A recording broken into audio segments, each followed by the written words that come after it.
Buenas tardes para todos.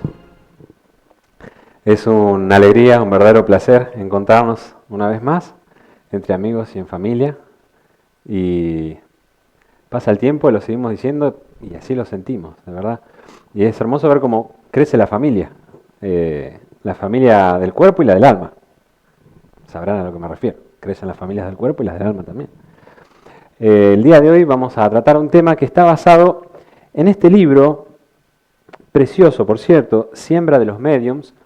Está escrito por Emanuel a través de Chico y son un montón de pequeños capítulos que hablan, por supuesto, de la mediumnidad, ¿sí? Y es como la visión evangélica de un estudio sobre el libro de los mediums, en este caso. Después tiene otros que son la visión evangélica del estudio del libro de los espíritus y los demás. ¿Sí? Entonces, bueno, hoy vamos a compartir uno de los capítulos, intentaremos en parte, que justamente se llama Tesoros Ocultos, ¿sí?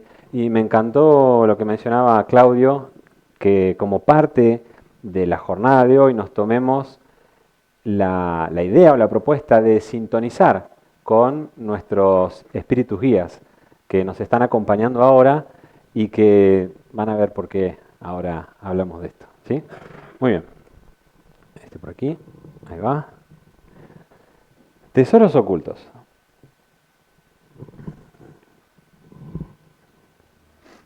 Desde no sabemos cuándo, de hecho se pierden en el origen de los tiempos, cuando el ser humano se interesa por lo divino. Es muy difícil establecer un tiempo a partir del cual sí se cree en lo superior, en que hay dioses, Dios, la idea de un Dios único vino mucho después, pero entendemos que originalmente habían miedos, había incomprensión, habían dudas acerca de qué eran las cosas que no podían ser explicadas.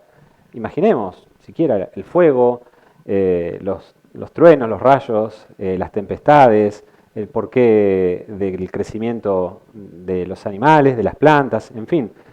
Y se empezó a considerar que quizás había algo superior en algún momento que hacía que esto suceda. Y claro, era una idea correcta, sí, hay una superioridad que rige las leyes de la naturaleza, en este caso, que es lo que se intenta comprender. Y dijeron, ¿de qué manera podemos comunicarnos con estas deidades, estos dioses que aparentemente manejan los destinos de, por ejemplo, los vientos, o el destino del sol, o el destino de las estaciones? Y empezaron a encontrar que habían algunos seres humanos que tenían esa capacidad.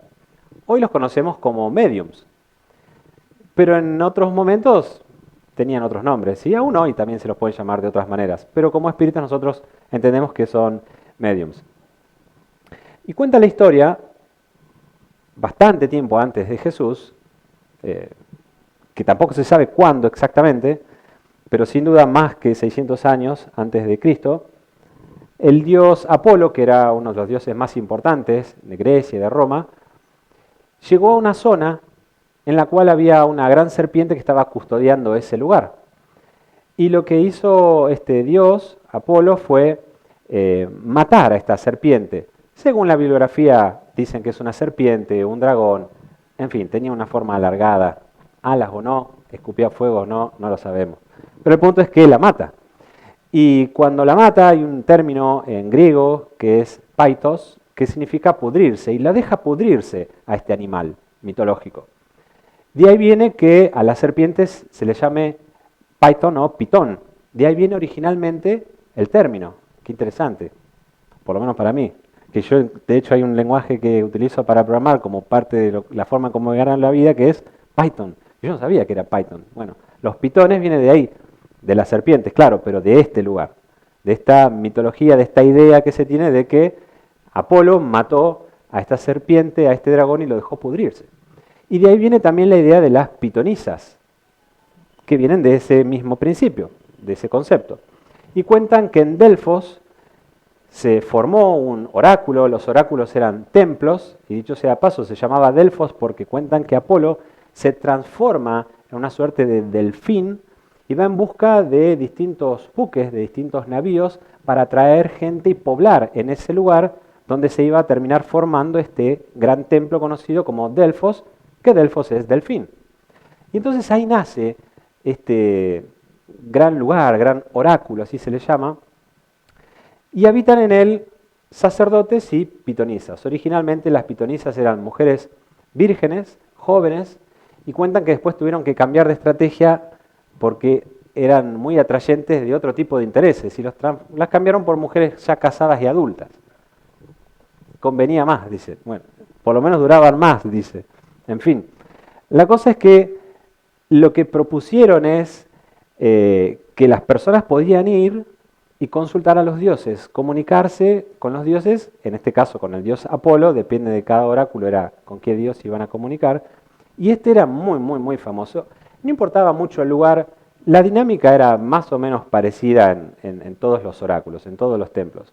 Lo que tenía que hacer uno era, en primer lugar, purificarse, en segundo lugar, pagar, como en todo templo, iba a decir, para no ofender, en todo oráculo, había que pagar, y luego había que hacer algún sacrificio, algún tipo de sacrificio.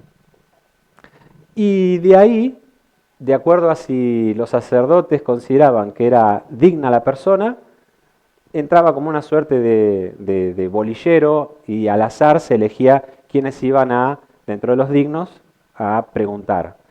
Y también cuentan que, bueno, dependiendo de cuánto aportaban, era si aceptaban o no la dignidad de la persona, ¿no?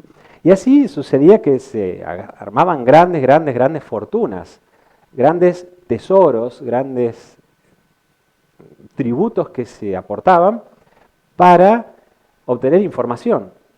Originalmente cualquier persona iba, pero luego se hizo tan concurrido la situación en la que ya luego los políticos de aquel entonces, los militares, iban y consultaban, preguntaban acerca de los destinos de tal o cual reino, de tal o cual poblado, y fíjense el nivel de trascendencia que tenía este fenómeno, lo respetable que era, que aún los dueños del lugar, de la zona, aún los del reino que ocupaban de ese imperio, permitían que hasta los enemigos tuvieran vía libre para poder ir a hacer sus consultas. No sabemos si era por dignidad o por interés económico. El punto es que de alguna manera se les permitía eso. ¿Y qué es lo que pasaba después? Y empezaban un poco a perder credibilidad porque ya no se sabía si eran cuestiones de Dios, Apolo en este caso, que les daba información, o era que las pitonisas y los sacerdotes sabían tanto acerca de las dinámicas económicas y políticas y militares de aquel entonces que les costaba, ¿no? Cuando hay intereses económicos, la cosa entra en duda. Por eso la mediunidad gratuita que propone el espiritismo es una de las partes fundamentales que tiene, los principios fundamentales, que no es ni más ni menos que la propuesta de Jesús, de dar de gracia lo que de gracia recibimos, ¿no? Cosa que no sucede en otros contextos donde la mediunidad es paga, como en estos casos, y pérdida de credibilidad. Entonces, a semejanza de lo que el dios Apolo hizo, que fue eliminar esta serpiente, que de alguna manera la idea original estaba buena, dentro de lo que es la mitología, ¿cómo encontramos quizás un paralelismo en nuestra propia vida, donde el templo no es un lugar físico al cual hay que ir, no hay un oráculo al cual dirigirse, peregrinar, sino que el templo podría ser nuestro propio cuerpo, nosotros mismos. Y vaya a saber cuál es la bestia, el animal que hay que eliminar dentro de nosotros para poder sí conectarse con esa divinidad. Porque ese era el sentido original de la propuesta de ese oráculo, ¿no? De poder conectarse de forma más fiel con la divinidad. Qué interesante. Me pareció muy interesante ese paralelismo. ¿Pasó? ¿Le das vos? Ahí va. Bueno, acá hay un ejemplo de cómo sucedía todo. Se dice que se ponía sobre un trípode la pitonisa, los sacerdotes interpretaban o no de acuerdo del caso, porque había veces en las que la pitonisa verbalizaba frases inconexas que no se entendían muy bien, pero eran simbologías que debían ser interpretadas por los sacerdotes y se transmitía cuál era el mensaje, en definitiva. Y en otras veces habían verdaderos mensajes con una contundencia muy marcada y que en muchos casos determinaban el destino de una civilización completa, para saber si iban o no a ganar en una guerra o si convenía o no ir a una guerra, por ejemplo. Y acá estaban los que iban en busca de preguntas, ¿no? Y dice en la bibliografía, si bien estamos hablando de personalidades famosas que llegaban a consultar, el cotidiano preguntaba cosas que aún hoy en lo cotidiano se preguntan. Y siguen existiendo, ¿no?, estos lugares a donde uno va y paga para recibir información. Y Emmanuel dice, aún hoy encontramos personas que en lo cotidiano buscan de los espíritus información acerca de tesoros. Dice, ¿dónde está tal o cual herencia? ¿Dónde está tal o cual tesoro? Literalmente, que en la historia dice que fue perdido por el pirata no sé qué, y buscan información sobre eso para tratar de encontrarlo. Y Emmanuel dice que los buenos espíritus hacen todo lo posible para desviar a los hermanos en la tierra, dice, de ese camino, de ese lugar, de encontrarlo. Porque terminan generalmente siendo fuente de perdición. Difícilmente son para hacer algo útil, ¿no? Entonces, bueno, esa es la propuesta de Emmanuel, o el comentario de Emmanuel. Aún así, quitando los intereses estrictamente materiales, hay de alguna manera algo de bueno en el hecho de querer, aunque sea por pagar, ir en busca de un mensaje espiritual. Claro, nosotros lo tenemos gratis. Y eso es, volvemos a decir, es muy llamativo porque muchos preguntan, hace fácil, no sé, 15 años, me acuerdo que teníamos una página web en la que conversábamos con la gente y recibíamos muchas consultas. Yo me acuerdo, vivía en Mar del Plata y no había Facebook, no había la posibilidad así tan fácil del chat y era todo mail. Y a mí me llegaban un montón de mails preguntando cómo es y cuánto hay que pagar. Y personas que buscaban información sobre familiares y cuánto salía la consulta. Bueno, ahí estaba el trabajo de explicar de que no, de que en nuestro caso no, y bueno, lo que ustedes saben, ¿no?, de cómo funciona en realidad. Pero aún hoy sí, hay muchas personas que buscan y que aunque sea pagando intentan comunicarse.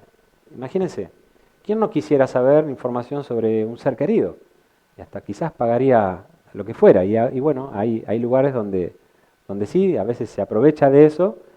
Y por otro lado, en el libro Locura y Obsesión, está el relato, entre otras cosas, de una reunión umbanda.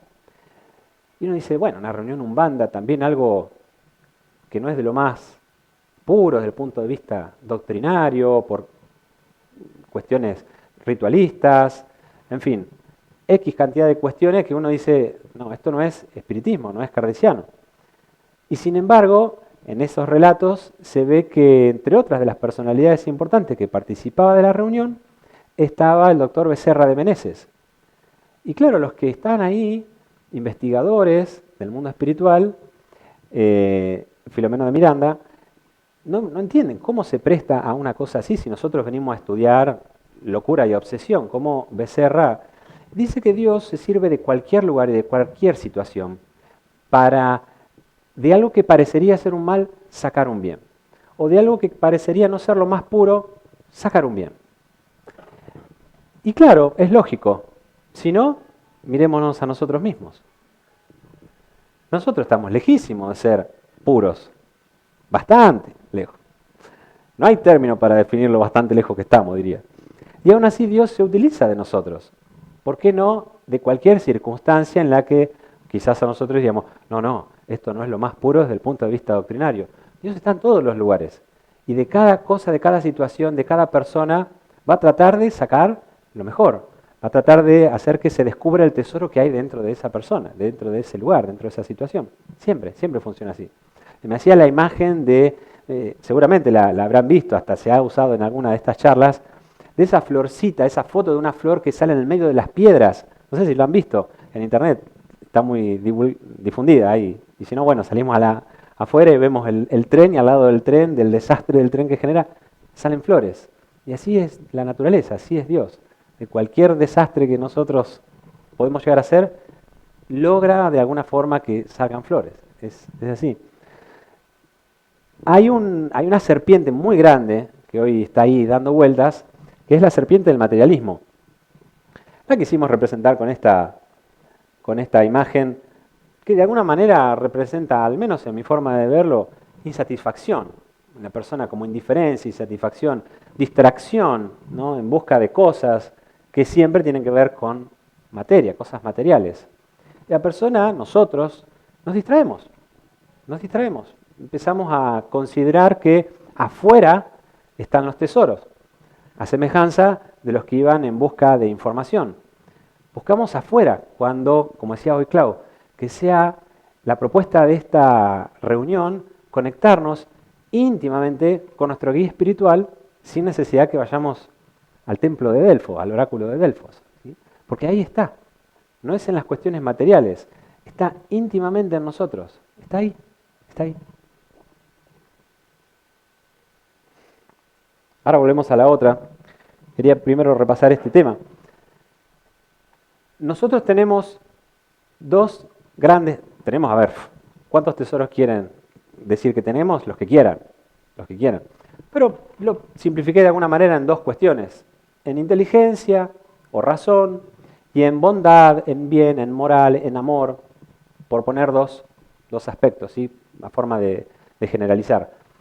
Y la inteligencia originalmente se creía que, claro, era una. Y cuando éramos chicos decíamos, bueno, el más inteligente, ¿quién es? El que resuelve más operaciones matemáticas. Ese es el bocho, o la bocha, o la genia, la nerd o el nerd. Bueno, más llegado a los años 80 se descubren, en realidad no se descubren, siempre estuvieron, pero uno se da cuenta, toma conciencia de que hay otras características que definen la inteligencia en el ser humano. Y una personalidad muy conocida que se llama Gardner de apellido, nos plantea que hay en principio 8. Hoy decimos que hay 8, hay más. Como mínimo una más que no está aquí, que es la inteligencia espiritual. ¿Sí? Una característica que todos tenemos de sensibilizarnos más o menos o reconocer más o menos acerca de emociones, sensaciones producidas por espíritus encarnados o desencarnados, ¿sí? Fenómenos mediúmnicos o fenómenos anímicos, que todos vivimos, ¿sí? Y que no está expresada aquí, pero que también la tenemos. Y son varias, ¿no? Lógico-matemática, la musical, la visual, y cada una de ellas tiene sus características propias y de alguna manera nos permite entender el mundo, ¿no? Aquel que es más ávido de las artes, de la música, ve la vida de una forma distinta, escucha sonidos y siente de otra manera cuando hay música. Y lo mismo con alguien más desarrollado en el aspecto lógico-matemático, o alguien que escribe, o un poeta, o, en fin, el kinestésico, los artistas plásticos, las personas que hacen deportes, en fin, cada uno tiene inteligencia, una inteligencia propia más o menos desarrolladas. Dice Gardner que son independientes unas de otras, sin embargo se interrelacionan y es difícil a veces establecer un límite de dónde empieza una y dónde termina la otra. Y vamos a ver Kardec, qué es lo que pregunta en relación a la inteligencia, que es, ¿cuál es la fuente de la inteligencia? Miren lo que responden los espíritus. Ya lo hemos dicho, cosa que ya, esto pasa un montón de veces, ya os lo hemos dicho. Los espíritus como que lo dicen bien igual. Nosotros, yo por lo menos es el que le pongo la impaciencia, ya os lo hemos dicho. No dice así, ya os lo hemos dicho, dice, tranquilo lo dice. La inteligencia universal. Es decir, que la inteligencia, esta que nosotros tenemos, si bien es atributo nuestro como espíritu, de origen es divino. De lo que sea que esté compuesto, nuestra capacidad de pensar, de razonar, eso es de origen divino. Nace de Dios. Continúa la respuesta, y es muy interesante lo que dice, entre otras cosas, Por esto comento de lo que sea que esté compuesto, de lo que sea que es difícil a veces entender, bueno, ¿y qué es esa materia, ese principio? Los espíritus dicen, hay cosas que aún les falta para poder entender, y esta es una de ellas, el origen de la inteligencia, que nos remonta al origen de Dios. Como decíamos hace un rato, estamos aún lejos. Nos faltan términos para decirlo aún lo lejos que estamos. No obstante, esta inteligencia, y ahí volvemos a este punto, no es por mucha inteligencia que avanzamos. Sí es parte del progreso, pero no es por mucha inteligencia. Fíjense en la situación actual en la que estamos como humanidad, donde realmente la inteligencia es muy grande. Estamos en el punto evolutivo, histórico, de mayor desarrollo intelectual. Y sin embargo, aún hay propuestas que atentan hasta con la vida humana, como las propuestas actual de legalización del aborto, donde ya es un hecho, y cualquier persona puede elegir no tener un hijo, así, porque sí. Bueno, nosotros contrarrestamos de alguna manera, poniendo nuestro granito de arena, nuestra gotita de agua en este océano de indiferencia, con la organización Puertos de Esperanza, que pretende intentar ayudar a estas madres que de alguna manera están en gestación, que quizás no era ¿cómo es que se dice? No deseada, no estaba impensada, y que bueno, pero que quieren seguir adelante con el progreso, con el proceso de la gestación, y ahí están estas organizaciones, como es Puerto de Esperanza, para asistir, para trabajar, para ayudar. Y ahora, como decía Raúl hace un mes, estemos atentos porque van a empezar a venir noticias de otro tipo de atentados contra la vida, que es el de la eutanasia. Que ya en otros países está legalizado, hay distintos tipos de eutanasia, pero ya ahora en Argentina, yo me enteré hace muy poquito que en noviembre del año pasado ya se presentó un proyecto de ley para legalizar la eutanasia, 15 de noviembre del año pasado. Y vamos a empezar a ver noticias donde se empieza a naturalizar y a parecer que estaría bien esta mal llamada buena muerte o morir bien, como se supone que es no se usa por acaso eutanasia, no es por casualidad que se usa esa palabra, se busca una palabra a propósito para que cuando busquemos la etimología agarremos y digamos, eso es el bien morir. Ya de base, por definición, buscada de intento, está planteada como un bien morir, cuando en realidad es asistir en el suicidio. Y ahora hace muy poquitito, primera semana de marzo de este mismo año, salió una noticia donde una personalidad muy famosa, Alain Delon, conocidísimo actor, figura icónica por su belleza, por su gran capacidad actoral, que dijo que iba a pedir la eutanasia en Suiza, que le suministren drogas para que él pueda suicidarse.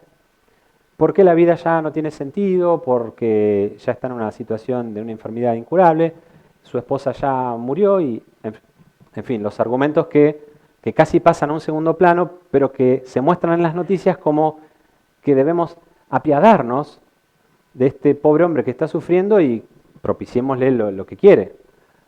No es por acaso que uno de los eslogans del aborto es que hago lo que quiero con mi cuerpo, y esto va a ser lo mismo, ¿no? Entonces, ¿cómo es interesante la inteligencia que es de origen divino? ¿Cómo se puede desviar tanto de la divinidad? Bueno, porque no es solo la inteligencia, falta otro aspecto, que es el de la moral, el del bien, y que es el otro tesoro que está en nuestro corazón y que necesita ser trabajado, ser descubierto. ¿Y de dónde es el origen del bien? Miren lo que le decían a Jesús en San Marcos. Maestro bueno, ¿qué debo hacer para heredar la vida eterna? Le preguntaba un joven, así como Steffi, como yo, ¿no, Steffi? Así, jovencito, era más joven. Ya en esa época, 38 años, yo creo que ya estaba jubilado, pero hace rato.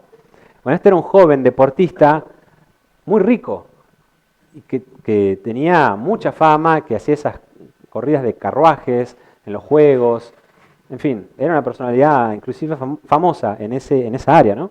Y le pregunta, maestro, bueno, ¿qué debo hacer para heredar la vida eterna?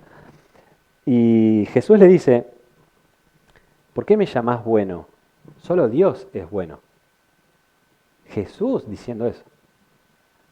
Nos está de alguna manera expresando que aún la bondad de Jesús no le pertenece, es de origen divino. Claro que Jesús la ha trabajado, ¿no?, para ser Jesús, pero es de origen divino.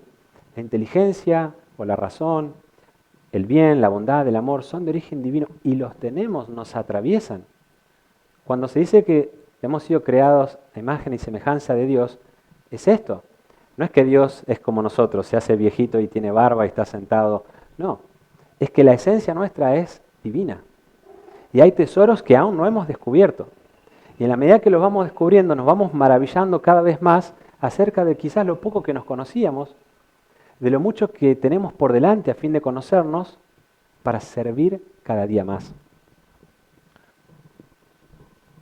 Tengo un problema con este coso. Ahí está. Me encantó esta imagen, por eso la puse. Me gusta esa leyenda que dice, ¿dónde está escondida la felicidad?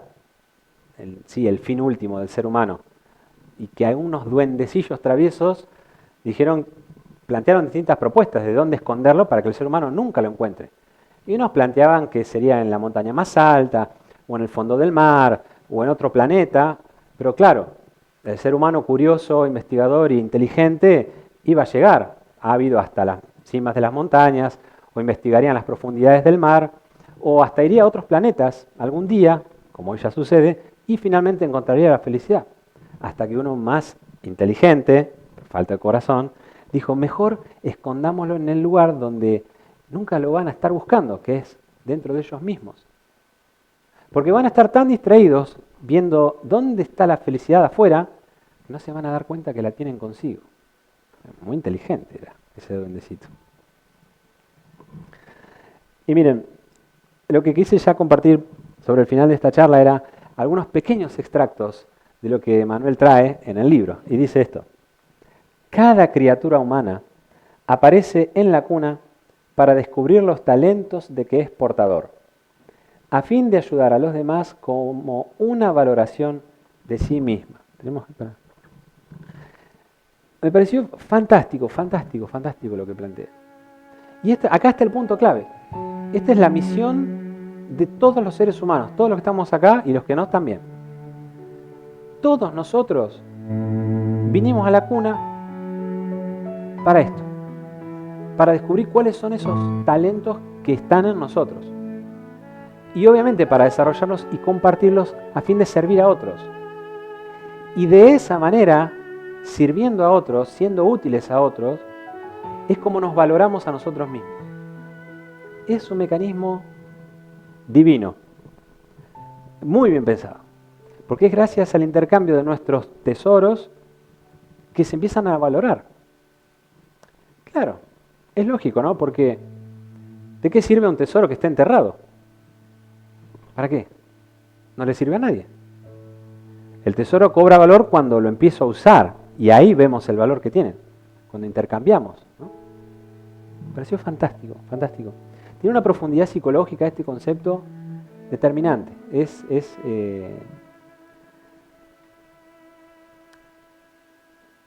un punto de quiebre en el pensar de la humanidad. Porque siempre los tesoros son para uno. Se guardan, por eso se esconden, para que nadie los agarre.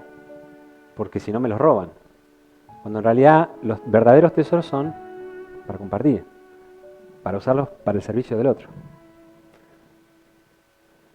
Por eso dice, un hombre y una mujer se pueden unir para formar una familia y generar tesoros en el hogar. Por eso dice que el docente, el que enseña, cuando imparte una lección, hace que brillen otros tesoros y hace que otros descubran sus propios tesoros. Y que un escritor, alguien que deja en papel los valores del alma, puede hacer que perduren por siempre y transformen vidas eternamente, como sucede hoy, por ejemplo, con el libro de los espíritus, en el cual el lunes pasado cumplimos 165 años de esta obra que, como mínimo, la vida de todos los que estamos acá nos la cambió. palabras escritas, verdaderos tesoros. Y los músicos también, dice Emanuel, que con apenas 7 notas musicales pueden hacer obras sublimes. Solo el trabajo consigue crear los verdaderos tesoros de la vida. Nos cabe a nosotros diferenciar el trabajo verdaderamente útil de aquel que no lo es tanto, nos advierte Emanuel. Porque, claro, cualquiera podría decir que el cultivo de las plantas medicinales es una verdadera obra de bien, un gran tesoro para compartir con la humanidad. Sin embargo, Manuel expresa, los que cultivan coca y amapolas abusan de estas plantas medicinales para transformarlas luego en cocaína y opio. Y es la misma tarea, pero no es la misma tarea. Entonces a nosotros nos cabe ver qué estamos produciendo, nos dice Manuel. Fijémonos, ¿qué es lo que estamos produciendo? Porque lo que estemos produciendo nos va a indicar el rumbo hacia donde estamos yendo. Y termina Manuel en este precioso capítulo que, créame, son 2 carillas. Recordemos a Jesús, dice, que no por nada mencionó, donde guardes tu tesoro, ahí estará tu corazón. Amigos queridos, sigamos ahora en contacto en este bendito templo divino, en esta bendita casa de amor, de caridad, unidos con nuestros guías espirituales, ahora para seguir con el pase. Muchísimas gracias.